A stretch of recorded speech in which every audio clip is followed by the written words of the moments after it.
Welcome to Learning to Glow, a show about wellness, skin health, and self-development. I'm your host, Jess. I'm a mom, entrepreneur, and skincare expert. I'm so excited to share tips on how to achieve healthy skin and bring amazing guests in the field of health, fitness, aging gracefully, and personal growth. Let's explore all different ways we can take care of ourselves as women, both inside and out, to truly shine. So let's get glowing. Hello and welcome to Learning to Glow. On this week's episode, we have Kristina.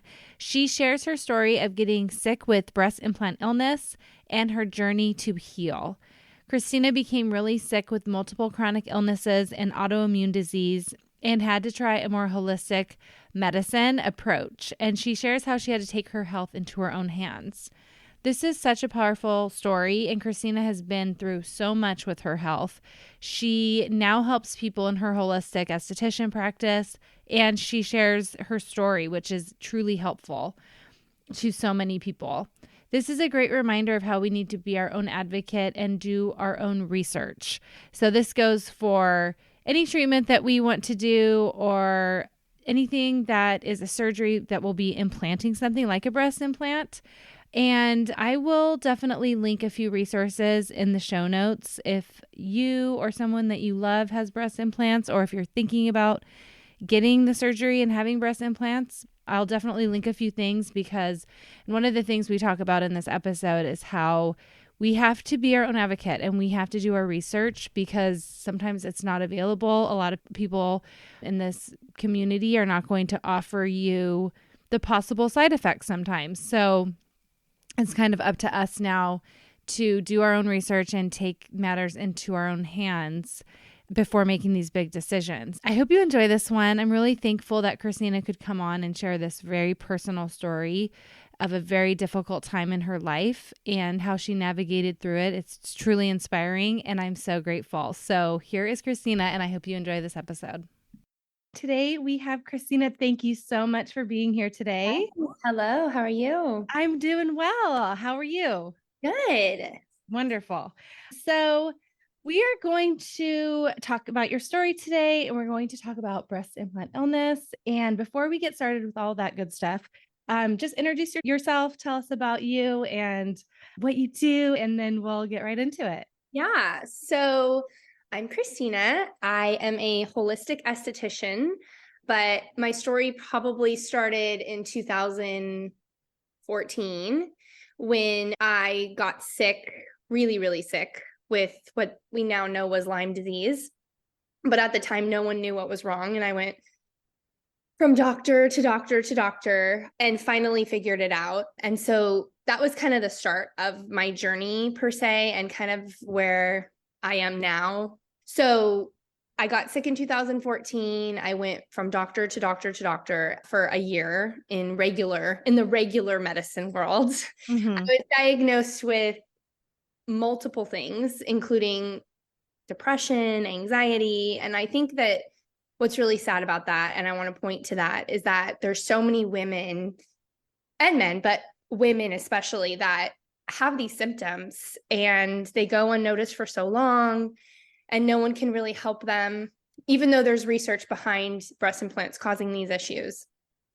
And they feel crazy and they're told, you have depression, you have anxiety, you need to go on 15 medications. And it can't be the implants. It's never the implants. And so I started my journey in 2015, kind of done with that side of medicine. I mean, I'm always a proponent of it. Like if I believe in it when it needs to be there, it saves lives. I mean, for sure, but it didn't help me. So I met a doctor in LA, and his name was Dr. Rabar, because my issues really stemmed from my stomach. That was like my main issue. I couldn't digest food. I felt literally nauseous all day long.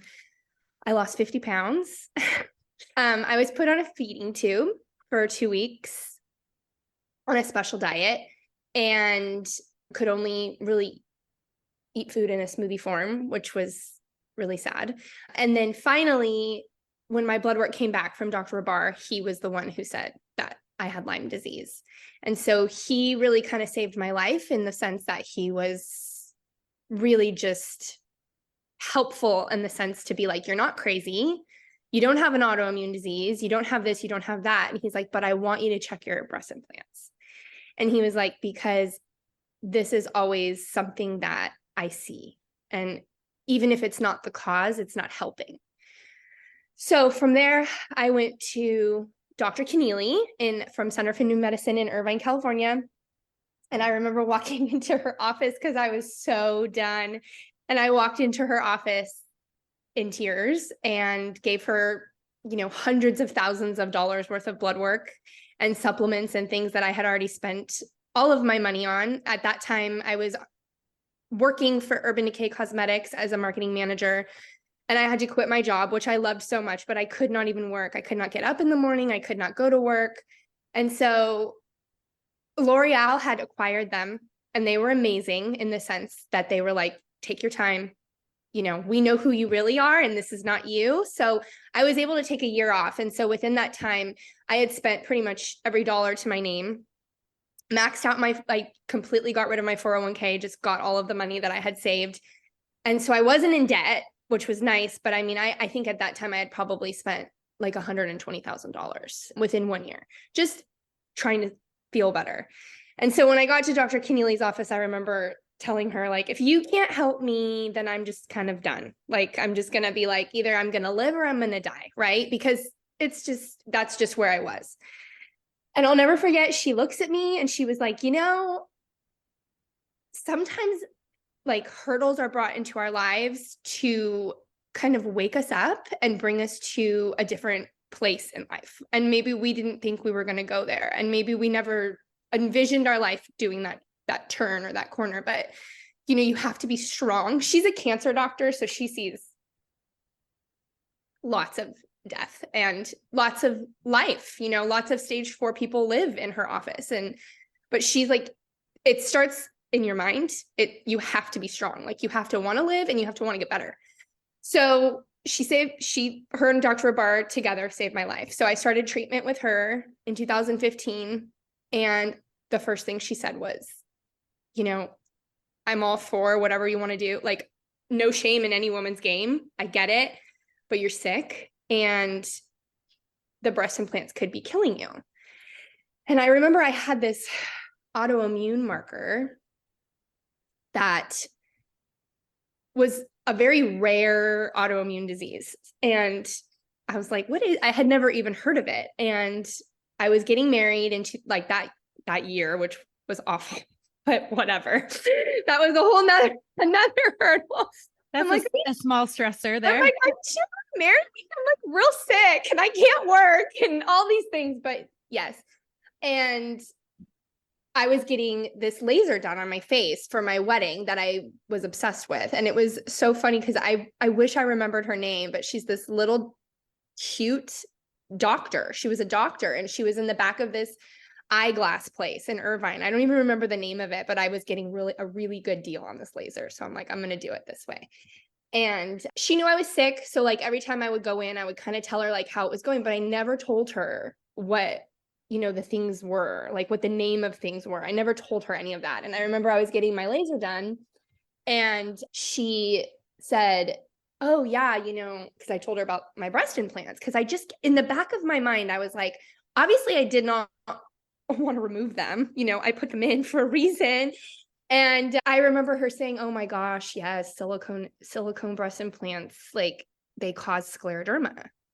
They can cause scleroderma. And I was like laying there like, that's what I had a marker for and symptoms of. And it was like that moment where I felt like, okay, that's kind of all I needed from God to be like, can you just do this because this is making you so sick. So I scheduled the surgery with Dr. Nichter in Newport Beach. And at that time, he was the nicest man, but he had not done a lot of explant surgeries. And there was maybe 2 in the whole US that was really doing explant surgeries and testing the implants, like, cause you have to do an end block, you have to get the muscle out, there's so many things you have to do. And he knew of that, but the best thing about Dr. Nichter was that he was so compassionate with me because his niece had Lyme disease. And so he was trying to help his niece, I think his sister and his niece. And so I was in there and I was like, well, we could just take fat from like another area of my body and put it in there. And he was like, no, we can't. Like, you're so skinny and so sick. Like, we're just going to have to take them out and you're just going to have to be okay with it. Like, whatever it looks like, you're just going to have to be fine. And so I was like, whatever, fine. I don't care. So I scheduled the surgery. I did all of the research and I had to prep my body. You know, I really prepped my body to get it to a good place because I was so ill going into the surgery. And I had a whole team of people to help me detox, you know, do all of the IVs before, after, homeopathics, weird voodoo stuff that a lot of people would never believe in, but I believe in to my core. And I got the surgery and it was awful. And I remember waking up and being like, oh my gosh, what did I do? Like, I can't believe I did this. But then getting home, it was like little by little, I actually started to heal. And I was like, oh, like I can eat certain foods now, or I'm not having these crazy reactions and I'm not as crazy tired. And it was like my body needed that out of the way to really start being able to heal, if that makes sense. So yeah. So now I'm a big proponent. I hate, because I never want people to feel like I'm judging them. You know, I have lots of people that I love that have implants and I get it, you know, but I hate that there's a narrative that just because you have saline breast implants, there's no silicone in there, or, you know, it's so rare. It's so not rare. And I think we have a lot of people here and in our space and women that are struggling and they don't know why. And I really contribute that to breast implants.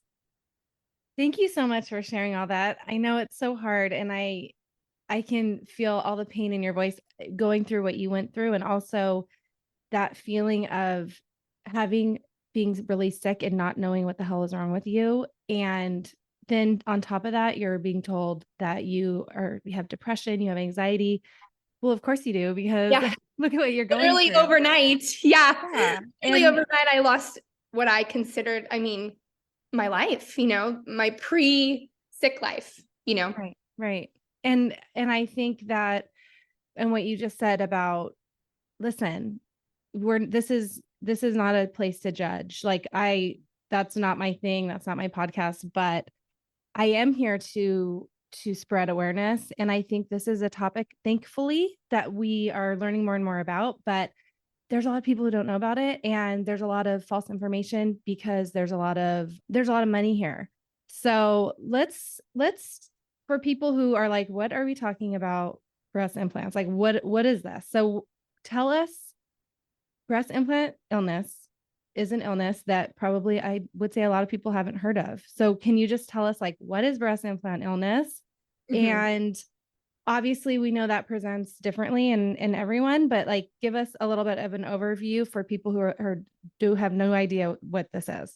Yeah. So breast implant illness can look different for everybody, right? So it's a foreign object in your body. They'll tell you that it's only silicone that can cause it, which is not true. Any foreign object in your body, even our bodies reject organ donations and, metal mesh things, like an implant for fertility issues, things like everything can be pushed out, right? Your body can deny whatever it wants. It's a foreign object. So breast implant illness can look so different, which is what makes it so crazy. But I really think it just causes immune suppression, right? So the overall arching umbrella of this is always like, our body should be able to be in contact with Lyme, with bugs, with like mold, with all of these things that all of these people are having so many issues with. And it's a really hot button right now. Like, I think it's really easy to be like, oh, have you tested your house for mold, or have you tested for Lyme, or, it's kind of like almost like a fatty thing in a way. And I've been through it. So I don't want to make anyone feel like that's not what they're really going through. It definitely is. But the big picture is that we don't have immune systems. And it's right now we're talking about breast implant illness, which is huge. I mean, it's the overall reason why people are getting symptoms, because our bodies are too busy fighting a foreign object. They can't heal. So chronic sickness, right? Like some women will just be like, I'm sick all the time. Colds, fatigue, body fatigue, brain fog, nausea, food aversions, food allergies, not being able to get pregnant, having miscarriages, even weight gain, weight loss, thyroid, adrenal, like it looks so different to everybody. Like for me, it knocked me on my actual knees. Like it brought me to my feet. To my knees. I could not function day to day. I could not work. But for some people, it could be psoriasis, right? Which their doctors will be like, oh, just take this medication and use this cream and it kind of controls it. But people don't realize psoriasis is an autoimmune disease, right? So our body is trying really hard to get toxins out of our skin. And as a holistic esthetician, that's what I say to people that have chronic cystic acne, or people who are dealing with contact dermatitis or eczema or anything. It's like, what's going on with your liver, right? That's the number one thing. If our liver is having an overburden of toxins, where is it coming from, right? And I'm not saying that only breast implants cause that, but it's big time. And it's sad because, going back to what I said before, I think there's a lot of women that deal with these issues, and like you said, there's so much money in this game, but there's a lot of money in explant surgery now too. And there's a lot of surgeons that are really just great at being like, you need these out and this is how we're going to do it. And it costs $25,000 now to get them out. And there's money in that too.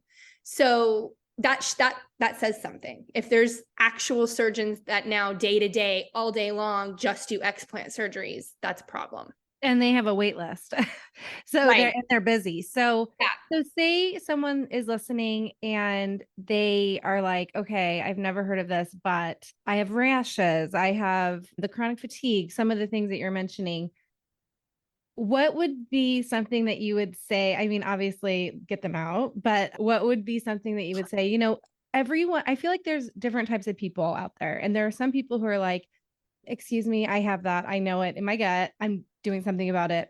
Then there's people who are like, well, I don't know. I mean, it could be that, it could be something else. I don't think I want to go there, or I'm just not going to do that.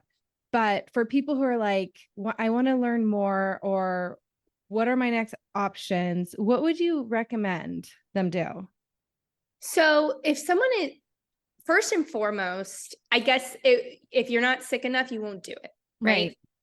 If you're getting tapped on the shoulder, I would listen to that before I would take it to where I was. If I would have had children at that time, I literally would not have been able to take care of my children. So I have clients, that come in that are starting down that road. And I'll tell them, listen, like, I get it. I mean, it took me 2 years to want to take them out. I think it was also just like the fact of how much money I spent to put them in, right? You're like, I did surgery. I spent so much money. I was like 19 years old spending, I want to say it was like $10,000 or $15,000 at the time. But it's like, right?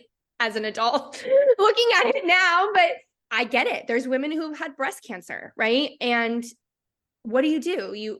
You want to feel like a woman. There's women who have had, have breastfed and they have nothing left. And so I think in those situations, it's more like, I don't want to look bad, but oh my God, I feel so bad.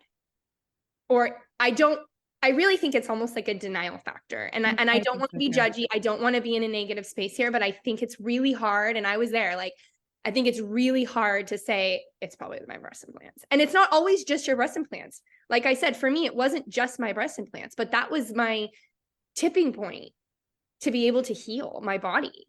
And I forgot to mention in my story that, which is huge, when I got my breast implants out, about a month and a half later, Dr. Keneally tested my autoimmune markers and they were negative. And there's a lot of, rheumatologists, doctors that would say that's not possible. That doesn't happen. You can't reverse autoimmune disease. And you absolutely can. Autoimmune is an inflammatory marker in your body. Your body is an inflamed state. And I completely got rid of that autoimmune disease and any other autoimmune disease that was coming. I mean, Lyme is now considered autoimmune, but to be honest, my Lyme has been in remission for years now. So I think for any woman struggling, my number one thing would be to find a holistic practitioner, and it costs money. And yes, it's hard, but you need to test your inflammatory response in your body. You need to test your liver. You need to test all of these things and see where your body is. Because there's some women who take them out and all of their symptoms are gone in 2 days, right? And those are the lucky ones. And that's, I believe, the women that are in, even in just the beginning stages. So for me, I really believe in the denial of it. And I think that it's really easy to be like, it's not that, it's not that. I love my boobs. I don't want to take them out. I just put them in, right? Everybody's in a different category. I mean, I know some women that took them out a couple months after they put them in. Which sucks, and it's hard on your body. That's major surgery, but it's so important to be educated and to be your own advocate for your health, and to remember that, we only get one body and we really need to take care of it. And, there's people who have no issues. Like I have friends, close friends that have no issues whatsoever at all. My mom, no issues whatsoever. And that's amazing for them. But there are so many people who do. And I want those people to be able to come to light, and I want them to not feel like they're crazy. And I want doctors to be like, yeah, this can happen. This can absolutely happen. And, like that little doctor doing my laser, she's like, everybody knows it can cause scleroderma. Every doctor knows that. We're taught that foreign objects, especially silicone, can cause that response in the body. And I'm like, well, I didn't sign that when I got that wasn't in my, side effect when I signed for the surgery. Like nobody told me that. So I think we're just not educated enough. And I think any woman watching this video that's on the borderline of wanting to get implants for whatever reason it is, especially I feel for the women who have had cancer, or, I get that there are other options and they are just as good, if not better. So I feel like we're coming out a little bit, and there's so many doctors that are doing explant surgeries and fat transfers and things that can really, really, really help without having to put that into your body. Yeah, I think also a thing that's frustrating for a lot of people is that there's no test. You can't be like, can I get a test and see if I have breast implant illness? People will say, well, how do you know? How do you know? It could be something else. And you can honestly say, I don't. But, if you're presenting with so many symptoms, that's when you have to really look at it seriously, because like you said, it can get worse. And there are people who are fine that don't have any issues. But the lie is that it's rare, that this doesn't happen very often. And you are not going to go to a plastic surgeon and be educated about this. They're going to tell you it's safe. And even, the saline implants are coated with silicone. So that whole thing is silly. So all of them have silicone. And that is just, the doctors are not going to tell you. It's something that, like, for those people, like you said, who are on the fence, who are sitting there saying, okay, I want this. Make sure that you do your research and listen to other people's stories. Yes. Go online. There's many forums. People will realize that they're not alone, that this is not. There's doctors in those forums too. Yeah. And there's a lot of resources as well. So after your explant, you said it was hard. So tell us about that. Tell us about your surgery. Tell us about your healing process afterwards. Tell us what you did, all of that good stuff. Yeah. So I was in a place where I was trying to be completely all natural with everything. And I made the mistake of not opting for pain medication. So, and I remember the doctor telling me, like, I mean, we could do ibuprofen. It's not going to be crazy bad like the first time, because we're not, they went under my muscle the first time. It was a whole thing. It was so bad. I remember waking up and being like, I am in so much pain, like just knock me out, like just not. And I remember nurses like running into the operating room and like putting stuff in my IV like quickly. And I was like screaming, and it was awful. My mom was there. She was so mad at me because she loves me, but she was like, why did you not get the pain medicine? But I was like in such this place where I didn't want any toxins in my body, nothing. And so they ended up giving me a ton of pain medicine in my IV. It helped a little bit, but what helped me the most, and I'm just going to be honest here, was I had my best friend come over and give me a Xanax, because it was like, I was so revved up from the pain that I couldn't calm my body. My body couldn't calm down, kind of like labor, where you're just like you're shaking because you're in so much pain. So that really helped. So that was day 1. And then I think day 2, I just kind of slept. I ended up just taking ibuprofen and I was fine. But day 3, I went back to Center for New Medicine in Irvine to Dr. Keneally's place. And I started doing hyperbaric chamber. And I did it every day for 4 days straight. And I am not joking you. The first day I did it, I was like trying to put dishes away. Like I was in no pain. And I remember them being like, but be very careful. Like you're going to feel better, but you still have stitches and your muscle was still. So I was like, I feel so much. It was like a night and day difference. By day 4, I had no more pain. And I'd say within, a couple days, I was better. Nothing like getting them in. Nothing. It was completely different. But then I knew I needed to work on that autoimmune response in my body. So I continued to get ozone IV. So that was something that I did for 6 months. After my explant surgery, I started to do 10-pass ozone, which is where they take out your blood and then they ozonate it, put it back in, and they do that 10 times. And I started to do that probably 2 days a week because I also had so many high. So when I say I had Lyme, that's what I tested positive for. But when you have Lyme, you have so many different co-infections. Sometimes you can have an elevated ANA, which is what I had, which is an autoimmune marker. And really, like Dr. Keneally said, she's like, you have no immune system. Like an immunocompromised person has such a low CD57. My CD57 was like 10, and a normal person's supposed to be like 100 or over 100. So she knew that my body was burdened. So it was about cleaning it. So we had to kill bugs. We had to kill parasites. We had to just really calm it down, get the inflammatory response down. I think I ate like maybe 7 foods for like a year. I remember everyone who's like watching this who knows me is going to be cracking up because they'd be like, oh, we're going to go to dinner with Kristina.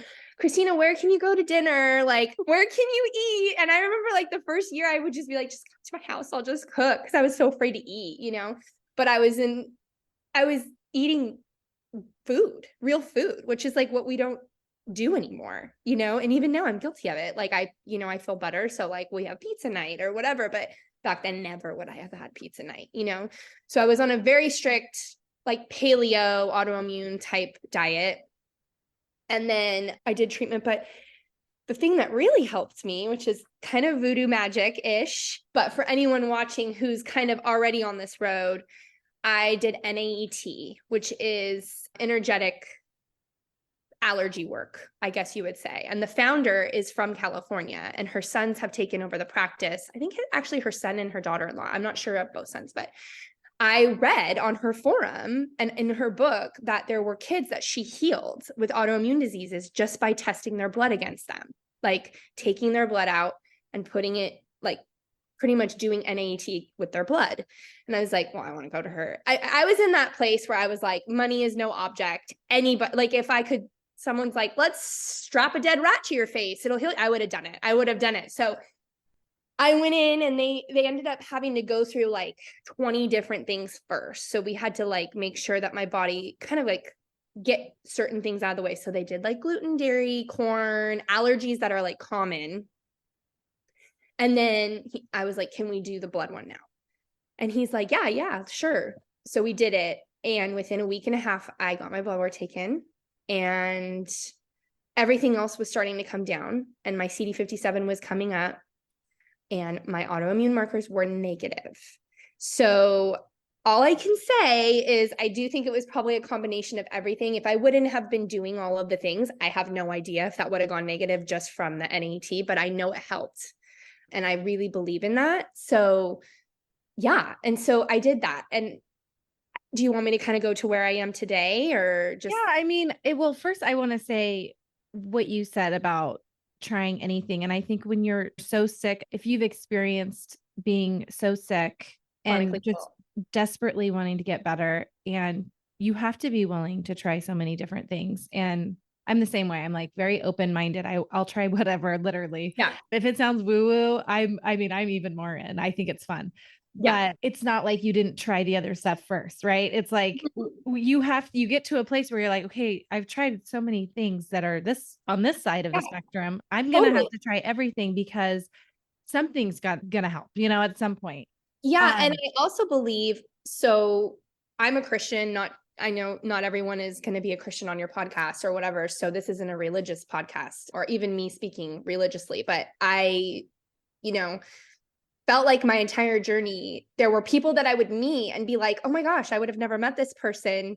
So I did feel like God was really instrumental in being like, okay, this is how we're going to go. Like, first, you need to stop what you're doing. You have to quit your job. I did not want to do that, but I did. And then it was every person I would meet would kind of lead me to somebody else. Did that make sense? So, yeah, it was really crazy. I remember being like, this is so weird. Like, I'm not sure I should be doing this. And then I'd be like, you know what? Like, I'm going to try it, and like you said, when you're chronically ill, it is what it is. You really have to try I love everything. I love that too, what you just said. And I think I'm reading the best book right now, and it's called The Slow Food Diet. It's not a diet at all, but it's just such an amazing way of thinking about food. And they talk about like ways to eat. And but the last chapters are really about like kind of mindfulness, and it has that woo-woo component to it, but how sometimes something comes up and the symptom is the cure, he said. And it was really interesting how, okay, what is this telling me I need to do? And listening to it, and there's so much more to it, that it was such a good book. but Yeah. but yeah, and then it is interesting, and then you find this journey like brings you to another place, and Right. it's just you've gained so much knowledge, and you've spent a lot of money, and you've been through hell.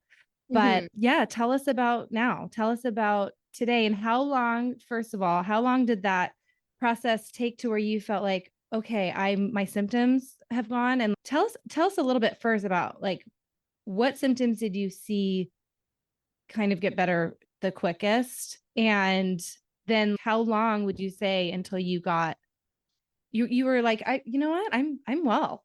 Yeah. So I would say the symptoms that went away the quickest was like the brain fog. Mm, So I was able to, like, I would get it on and off when I would start like detoxing and things, which is very normal, but it wasn't like this constant, I cannot focus. I cannot drive. I also had like no energy. I remember one day I got home and I like was like, oh my God, my purse is in the back seat. I don't even want to reach for it. Like, that's how tired I was. So I would say those symptoms started to lift first. And then I also wasn't having like a ton of like reactionary responses as bad. I'm a very sensitive person. I have reactions to pretty much everything I take, even to this day. But it was more like my body was like, yeah, let's do this now. I was more able to respond to ozone and herbs. And it was like, opening my pathways and really, really just taking charge and being like, I'm going to detox now. And like, my body's ready to do it, you know? and that's my job. Yeah. That's your Yeah. job. They're like, okay, like almost like it took a deep breath and was like, great, like we can do this now. I will say, I mean, so that I got married in 2016, and then I was still sick at my wedding. It was 2014, 15, 16. I had my baby, my first son, in 2018, and it was then probably after I had him. And I always tell him, I'm like, dude, you saved my life, like that I started to feel better. I do think pregnancy can heal people and help them a lot. There's like a lot of scientific evidence behind the fact that like when we're pregnant with babies, they actually give us certain stem cells and things that go to, and this is like scientifically proven. So I do think that also you're crazy tired and you're so busy and you can't really focus on everything was about me before and healing and all of that. And it became more about Jay and taking care of him and breastfeeding and all of these things. So I do think that helped, but I will say the game changer for me, like my last thing that I did that was like one of the biggest game changers, was more for my stomach and just kind of like my overall brain fog and, you know, day-to-day things, was I started to juice celery every morning. And I did that when Jay was 3 months old, and it took about 3 or 4 months, but I started to literally be able to eat anything, which I could not do. Even when I was pregnant, I couldn't eat anything. I think when I was pregnant with Jay, I hardly gained anything because I couldn't eat. I was still in that phase of like, oh, I can't. And it's also like a mental thing. Like, I can't eat that. I can't eat that. And then celery juice really took it to the next level and was like, because it's a liver, it's a gentle liver detox. So I remember there'd be days where I'd be like, whoa, like I feel so like my head feels less fuzzy. And I would like eat ice cream with my husband. I didn't have ice cream probably for like 4 years. I remember I would watch people eat ice cream and be like, how does that taste? And I ate ice cream one time and I was like, fine, like I don't have any symptoms. And so mid 2000, see, he was born, I would say by like January, February, March time of 2018 is when I was like, okay, I can live a somewhat normal life now. But I continue. I mean, what is it, 2023? I mean, I continue. I have an ozone machine at home. I do ozone at home. I see Dr. Keneally twice a year for in-depth blood work. I still have struggles, you know. If my kids are super sick and I haven't slept, I'm going to have a relapse sort of episode. But the difference is that now you know what to do, right? You know, you're not crazy. You have your team and your body's able to kind of bounce back a little quicker, and you're gentle with yourself. I'm very gentle with myself. I think one of the best things that's come out of this is that I just say no a lot more now than I did before. Like, I'm not doing that. It doesn't serve me. I also was able to, I don't want to say able to, because it's sad, but there were, you know, people in my life that were not serving me and I could feel it. And I think you put up with things when you're healthy and you kind of just say, oh, I'm going to keep the peace, or, oh, I've been friends with her forever, you know, or, you know, family members or whatever it is. And I was very quick to cut people off during my journey because I was like, you are no longer serving me. You are stressing me out and I'm going to get sick. So I think the blessing in that is that it's like kind of like an unfortunate, but also good blessing is that I just don't, if I have time in my life, I choose people that are for my highest self and for my highest vibration, and, you know, people that bring joy to me, and that's it. And there's no room for anything else because there just really isn't, you know. There's no energy for that. No. Yeah, your energy is precious. And I think also your story is such a good reminder that there are those people, like you said, that are like, I had them out 2 days ago and all my symptoms are gone. And that's wonderful. But that is not always the case. And sometimes your healing process is a lot longer than that. And to have like expectations realistically, and to not be like, okay, I have surgery on Tuesday and I am going to be better by the weekend, you know. And for a lot of people, and also, you know, how sick are you and how many different things have you been through? What damage has been done. And that's the other thing. Like for me, it was deep, you know, and I didn't know any of that was going on. I was totally fine. You know, I was the girl that got up at 5 a.m. and would work out and go to work, and work was crazy. You know, it was like fun. It was fun. You know, we were in New York and we did, you know, events and all of these things, and it was a blast, but I didn't have any of those symptoms. And literally within 24 hours, I woke up and was a different person. So it can happen that quick, like as quick as it can go away for some people. But for me, it came like a blink. And I remember Dr. Keneally saying to me, like, you're the canary in the coal mine and you just will be for the rest of your life. Like, yes, you're going to get better, but is it something that, you know, your body's sensitive and you may have to manage lifelong? Yeah. Yeah. So you know, it's almost like when you take, you know, people that are allergic to penicillin, right? There's no one size fits all. And you take penicillin, and there's some people that almost die from that, and it takes years to heal from that. And it's the same kind of, it's not we are all in these boxes, I feel like, and it's like, it's fine, it's safe, it's fine, it's safe, it's fine, it's safe, and it's so not. I mean, we see it right now with, again, no shame, but with the whole Ozempic movement. It's crazy to me that this is allowed. People need this medication for real diabetic people, and B, we live in this place where it's like, well, I just want to be skinny. I just want to look this way, and I will do whatever I have to do to be this. And you would never understand because you're not in my place. Or, there's a lot of that. And it's like, okay, but have you looked at the side effects? Like, do you know what it can do?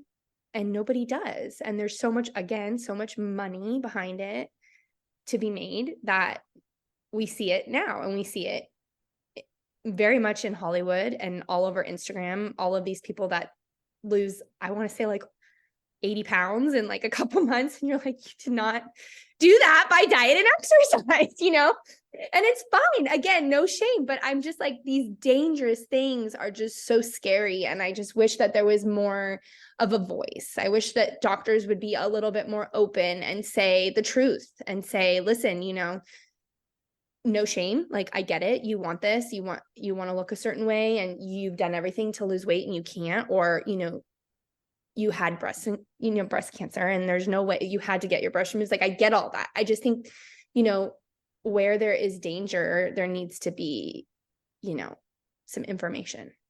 I feel like that is, if I could leave anyone listening with just one piece of advice, it would be that, do your own due diligence when you are going to get something. And when you go into a doctor's office, whether it's for cosmetic facial procedure, implants, anything, they're going to tell you one thing, and they're going to tell you what is they think is right and what they think is in their best interest, of course. But you also have to do your homework. And there is so much available online. There are Facebook groups. If anyone is listening right now and they think, I have implants and I am dealing with some of this, I have some of these symptoms, go to Facebook and look up, I think it's called Healing with Nicole BII group. Mm-hmm. BII is short for breast implant illness, and listen to the women that have gone through it. They are not lying. They're telling the truth, and they have They're not crazy. They are not crazy. They have a lot of good information there. I mean, there's even Facebook groups if you're interested in learning more about the harm of some of the possible side effects of Botox. There's Facebook groups called Botched Botox, because there have been a lot of issues for a lot of women, but you won't hear that in the office when you're going to get it. So and like with breast implants, I'm sure there's so many, especially Botox, there's probably so many people who have no issues. But if you are a canary in the coal mine, if you are sensitive, your body can only take so much. So really take that into account before you inject, implant, even put things on topically. Make sure that you are doing your homework, and you at least know. For a lot of people, I'm sure they, and you included, wish they would have just known so that they could make their own decision. Yes. And I think, that that's why I do what I do now, so I serve people holistically for their skin, and I don't do filler or Botox. And I try to also teach like the beauty in aging, the beauty in not being perfect. Like, we see all these things from women in like the 20s and 30s and 40s. None of this was around, and they were beautiful women, and I think that there's just so much pressure on us to look a certain way and be a certain way. And there's just so much beauty and individuality. So that would be like the one thing that I try to teach everybody, is that when they come into my office, it's like, it's okay to have wrinkles. Like, it's okay to age. It's beautiful. You're lucky you get to. So yeah, that would be like my number one thing, is after everything I've gone through, is there is nothing more beautiful than being healthy. Yes. And when you've had that taken away from you, you get it. And also, I love that what you're saying about that, because, and maybe really examine why. Think about it. Why do you want to do what you're doing? And I do know, like, it's just in our face in this culture, and it's just expected of us that we look a certain way. And, I would say examine that before you let that be your deciding factor.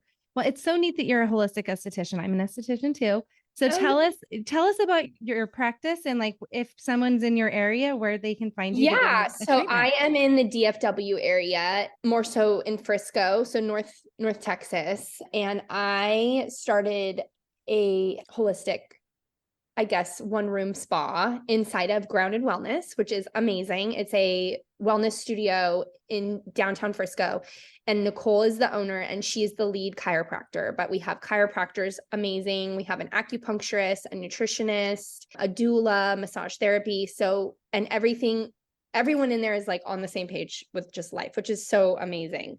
So I customize just with face stuff right now. I did do body before, but more so face. And then I have, radio frequency, I have microcurrent, I do LED, we do the osmosis Revitapen, rejuvenation facial. I use a lot of vitamin A instead of retin A. All of my products are clean. They can be used while pregnant, breastfeeding. And more importantly, I teach people how to get results that they want using clean ingredients, right? So my number one thing is gua sha. I gua sha every single night. My face, which you can go online. There's tons, as you know, like millions of people gua sha. And it's like, oh, does this really work? And it's like, yes, it's been working for ages. This is what people use forever. And then I'm also a huge proponent of Frownies, which I'm not sponsored by them at all, but I love Frownies and you can get them online. It's $20, lasts for a month.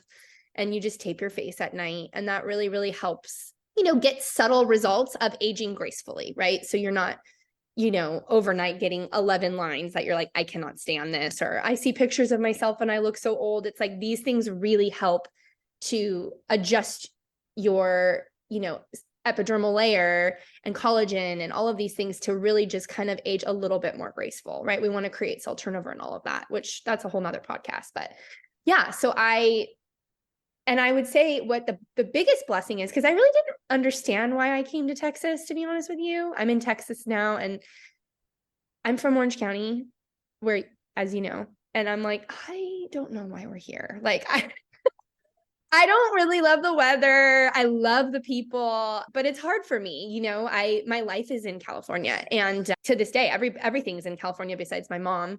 She's here with us, which is a blessing. But I think I get it now a little bit. And I also remember being like, why do I have to go through this? Like when I was going through it, and it was like back then when I got sick, nobody was sick yet. And I feel like now we're seeing this huge shift, especially after COVID, right? Because COVID creates an inflammatory response in the body. And so now everybody's sick, right?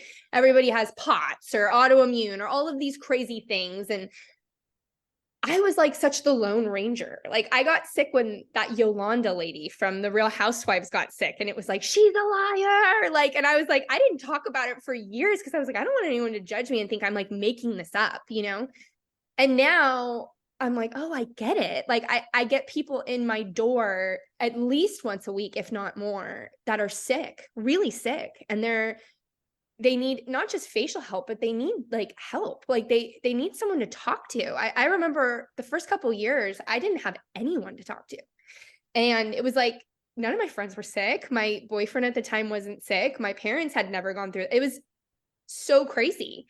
And you feel like something's kind of like wrong with you, And then now you're like, okay, I'm putting the pieces together. And I'm seeing that I'm able to, I remember my mom saying like, you're going to be able to help so many people when I was in it. And I was like, sorry. I was like, no. And I help people every day, which is such a blessing. Oh, I'm so grateful. I'm so grateful that you came on and that you're helping people, and this will help people, and sharing your story. Like if someone didn't tell you this could be it, where would you be now? Like it's so important that we talk about it. And I'm glad there are more celebrities coming out and saying, you know what, I took my implants out, they were making me sick. Like that all helps so much too. But you are helping, and that is like, it is a silver lining in all of the things that you've been through and that you get to see your clients and help them as well. So Totally. I am so grateful that you were able to come and share your story. I really, really appreciate it. Yes, it was a blessing to be here. Thank you so much. Thank you for listening to this week's episode. Please subscribe and review so we can reach more people who want to learn to glow alongside us. See you next time.